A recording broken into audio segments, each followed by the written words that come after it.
Баршаңызға қайырлы күн. Менің каналыма қош келдіңіздер. Бүгін сіздерге сгущенка қосып жасалынатын өте дәмді пирогтың рецептімен бөлісетін боламын. Пирогтың құрамы қолжетімді заттардан тұрады және жылдам дайындалады. Пирогқа қажетті заттардың мөлшерін төменгі описание бөлімінде қалдырамын.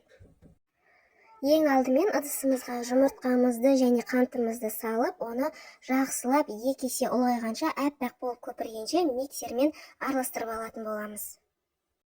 Ең алдымен миксердің жай жылдамдығынан бастап, сосын жайлап жылдамдығын көтере береміз.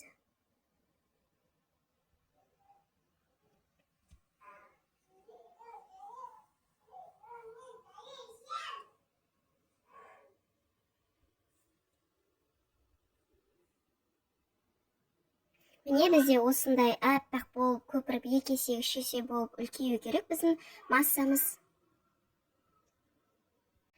Миксерлеп болғаннан кейін 5 қасық ас қасық сүтімізді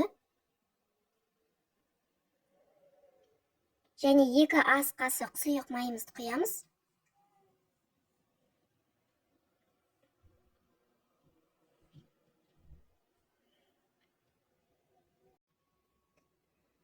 Осы массамыздың үстіне сгущенкамызды салып, миксермен тағы да бір айналдырып аламыз.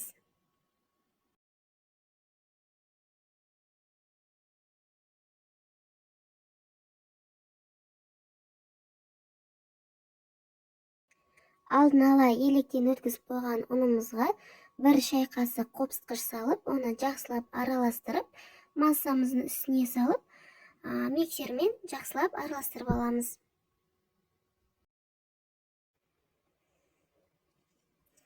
Массамыз біркелкі болғанша жақсылап араластырамыз.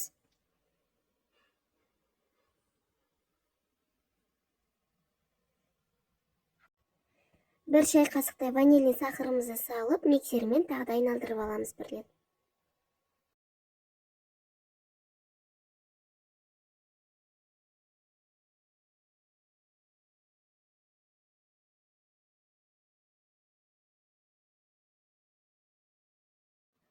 Бізде осындай масса шықты. Формамызға құйып, алдын ала 170-180 градуста қызып тұрған пешке 25 минуттай пісіріп аламыз.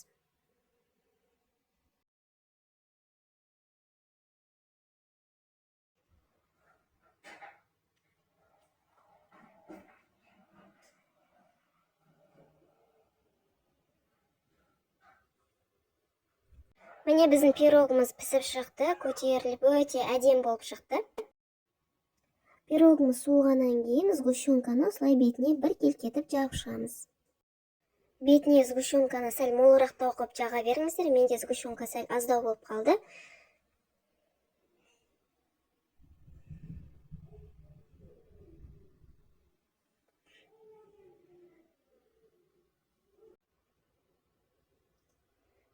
Пирогтың бетін өзі қалауларыңызша сәндесеңіздер болады. Мен грек жаңғағын осылай майдалап турап сәндеп шықтым.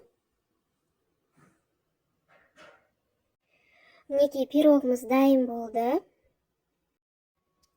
Пирогты кесіп, дастарханға ұсына берсеңіздер болады. Өздеріңіз көріп тұрғандай пирогымыз биік және жүмсақ болып пісіп шықты. Сіздерге де жасап көруге кеңес беремін.